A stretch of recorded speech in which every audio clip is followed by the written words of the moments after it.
Irmãos, como agora eu tô sem outro trompete, eu levei lá pro irmão Douglas, né? Agora eu vou tocar uns dias com esse também, para manter a embocadura dos dois. Os dois são lindos, mas o outro eu uso mais por causa do soprano dele, é diferenciado. Esse também é lindo, mas cada um no seu estilo.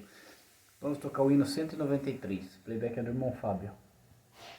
Esse eu vou executar no contralto com a ajuda de Deus.